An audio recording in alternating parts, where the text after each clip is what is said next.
মাত্র আমার দেশের প্রধানমন্ত্রী, প্রাক্তন প্রধানমন্ত্রীকে টাইম দেওয়া হয়েছিল মাত্র কত মিনিট? সেম ফেরাউনের সঙ্গে মিলে গেছে, বুঝলেন? ফেরাউনও মরার আগ দিয়ে এরকম একটা টাইম পাইছিল। কেমন করে বললাম আমি? ফেরাউন বলল, হামান শত্রু তো পালালো, সে তো দরিয়া পারই হয়ে গেল, পার হয়ে যাওয়া মানে বিপদ আরো বেশি, ঘুম হবে না, টেনশন হবে, কোন দিক দিয়ে কোন হামলা হয়, ওকে ধরো। হামান বলল, আপনি চিন্তা করবেন না, একটু দেখে আসি। ঘোড়ায় চড়ে দাবড়ায় দিল। যে রাস্তায় মুসা আলাইহিস সালাম তার 12টা গোত্র নিয়ে বাইপাস, আরো 11টা রাস্তা, মোট কয়টা রাস্তা? 12টা। মোট কয়টা রাস্তা? 12 গোত্র, কয়টা রাস্তা? 12টা রাস্তা। একদম শীতাতাপ নিয়ন্ত্রিত, পর্যাপ্ত আলো, কারণ সমুদ্রের নিচে কি আলো থাকে না অন্ধকার থাকে?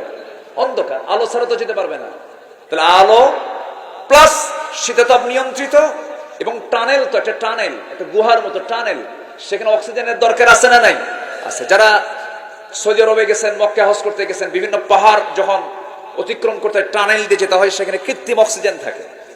তো আল্লাহ তাআলা কৃত্রিম অক্সিজেন, পর্যাপ্ত আলো, শীতাতাপ নিয়ন্ত্রিত অবস্থা তৈরি করে 12টা রাস্তা আজ থেকে 4000 বছর আগে বানিয়েছেন ইমানদারদের জন্য। কয়টা রাস্তা? 12টা। ইমানদাররা পার হয়ে গেছে। এখন ফিরআউন ওয়া হামান, হামান কয় ফেরাউন, ওরা যেহেতু পার হলো, দেখি আমরা পার হতে পারি নাকি, ওর বাপের রাস্তা নাকি। পার হতে নিল।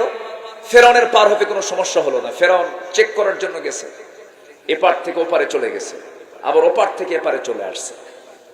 হামান বলতেছে, ফেরাউন কোনো অসুবিধাই নাই, আমি সব চেক আপ করে আসছি, ক্লিয়ার রাস্তা, কোনো সমস্যা নেই। আল্লাহ কয়, ঠিক আছে, ক্লিয়ার, তোরে ধরবো একটু পরে, তোর মুরব্বীর আগে ধরবো। কার আগে ধরবে? মুরব্বীকে আগে ধরবে। মুরব্বী, ঠিক আছে না? এখন তো কত যে কোন জায়গায় কোন কথা মানে ভাইরাল হয়ে যায়। আচ্ছা, শেষ পর্যন্ত আগে মুরব্বীকে চালায় দিল। ফেরাউন খুব ভীতু ছিল। ভীত সন্ত্রস্ত হয়ে ফেরাউন করলো কি, 1 পা আগায় 2 পা পিছায়। এমন রব ভয় করে। তাহলে আমার রব কি ভয় করেন? আমার রব কি ঘুমান? আমার রব কি টেনশন করেন? আমার রবের কি কোনো ক্লান্তি আছে? ওয়ালা ইয়াউদুহু হিফযুহুমা, তার কোনো ক্লান্তি নেই। আল্লাহু আকবার বলেন। আর এমন রব 1 পা আগায় 2 পা পিছায়। ফেরাউনকে কোনো টেনশন না, আপনি দৌড়ান। ঘোড়া দাবড়ায় দিল, পার হতে নিল।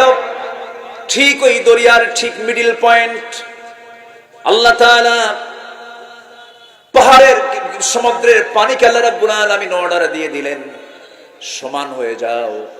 সঙ্গে সঙ্গে 2 পাশের দরিয়া পাহাড়ের মতো ভেঙ্গে যখন তার মাথার উপরে পড়তে লাগলো, ফেরাউন এখনো মারা যায় না, কিছু টাইম আল্লাহ তাআলা তাকে দিলেন।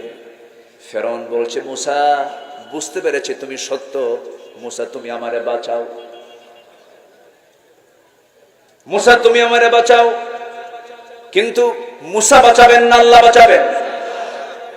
এই ডাকিও যখন কোনো কাজ হলো না, এবার ফেরাউন বলতেছে, মুসার আল্লাহ আমারে বাঁচাও। দেখছেন কার আল্লাহ? বলেন তো, কি সোজা না বাঁকা? মুসার আল্লাহ আমাকে বাঁচাও। তাও কোনো কাজ হলো না।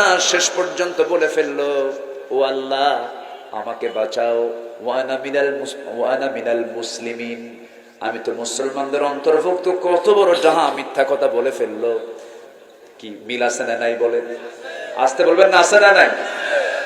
ওয়ানা মিনাল মুসলিমিন, আমি তো মুসলমান। আল্লাহ তৎক্ষণাৎ জবাব দিয়ে দিন, কুনতা মিনাল মুফসিদিন, তুই হলো সন্ত্রাসীদের গডফাদার। 40,000 শিশু হত্যা করেছিল ফেরাউন। এই পৃথিবীতে হত্যার রাজনীতি চালু করেছে প্রথম হলো এই পৃথিবীর বুকে ফেরাউন। আমার দেশে ওই ফেরাউন একটা আসছিল, কিন্তু পুরুষ না, মহিলা ফেরাউন, ঠিক কিনা? মানুষকে মেরে গণভবনের পেছনে গণকবর দিয়েছে, কোনো ক্ষমা নেই। খুনের বিচার অবশ্যই কোরআনের ভিত্তিতে হওয়া উচিত, ঠিক কিনা?